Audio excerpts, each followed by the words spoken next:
All right, guys, welcome to the next edition of the 5-Minute Fix. Today, we're going to be discussing the reduced paid up option, how to identify it, how to present value, and how to close on it when you run into an existing whole life insurance policy that's been in force for generally at least about 5 years and has accumulated some cash value. This really refers to a level, standard, preferred, final expense policy or traditional whole life policy. It's not going to work real well with guaranteed issue like Gerber or AIG because the cost of insurance is too high, the cash accumulates too slowly. So first and foremost, this is an opportunity for you to make more sales when you run into a prospect who's got a good policy, who you can't really beat the payment on. So a lot of times we say, well, you don't have any more room in your budget. Here's my card. If anything changes, give me a call. And you walk out like, aw, shucks. Here's a different approach. First of all, you got to get the policy. If you don't have the policy, you got to call the carrier. Even if you do have the policy, I want you to call the carrier. Why? Because people forget that they took out a loan or they missed a few payments back then, and the values that you might see in the contract for reduced paid up option, they might be different. So you need to call the carrier, whether it's three-way if you're selling over the phone or face-to-face, get that reduced paid up option. If they were to exercise that today, how much permanent insurance would they have in force without ever making another payment? So you get that value. What does that mean? I'll give you a perfect example of one that I just did recently. I had a lady, she had a policy in force for about 6 years with a final expense carrier who will remain unnamed, but I'll just say their main color is green and they have a higher priced product.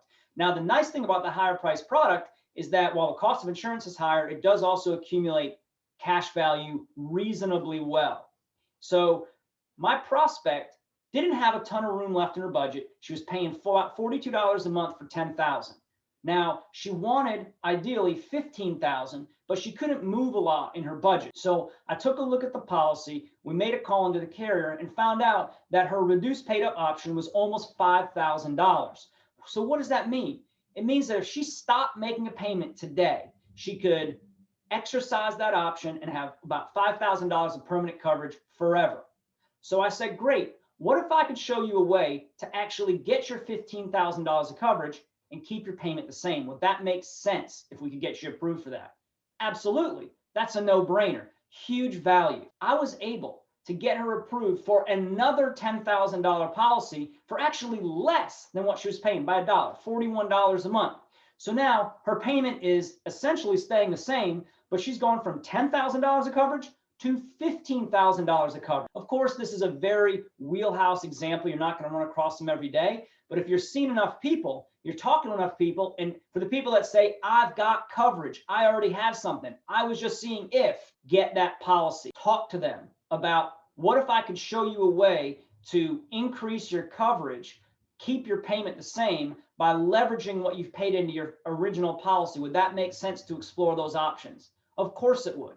And you can feel good. It's an ethical move. You're not replacing an old policy. You're not blowing it up and getting the person the cash value and then having them restart something for no reason. No, you are leveraging what they've paid in. A way to think about it is it's almost like doing a miniature single premium whole life internally with that company. So the cash value might be $3,000, but the reduced paid up option is going to be $5,000. Obviously, it's different for every carrier, but you're going to get a benefit on your cash value. So it's not a dollar for dollar relationship with the cash value. So make sure you are looking at the reduced paid up option, not just the cash value, and let them know that it's actually a way to increase the benefit by leveraging your cash value, by leveraging your payment history with that company, and tacking an additional policy on top to get them more coverage for a very similar premium.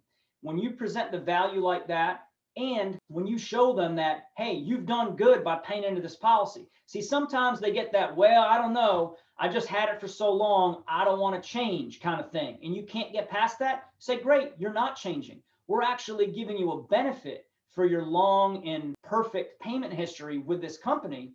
And here's what they're going to do for you. And then here's what I can tack on top to make sure your family gets that $15,000, $20,000, $25,000 benefit you want. So it's important that you are looking for these opportunities when somebody tells you that, oh, I've had this policy forever. Oh yeah, I was just looking to see if I could save money. Well, I really wanted 20,000, but I can't afford to pay much more than I am right now. These are perfect opportunities for you to dig into that policy, see what's available there on the reduced paid up option, and write a absolute laydown once you present the value and you show them what they can do to increase their insurance coverage without increasing their premium payment. So guys, hope that made sense. Thanks for tuning in, and I will see you next time on the 5 Minute Fix.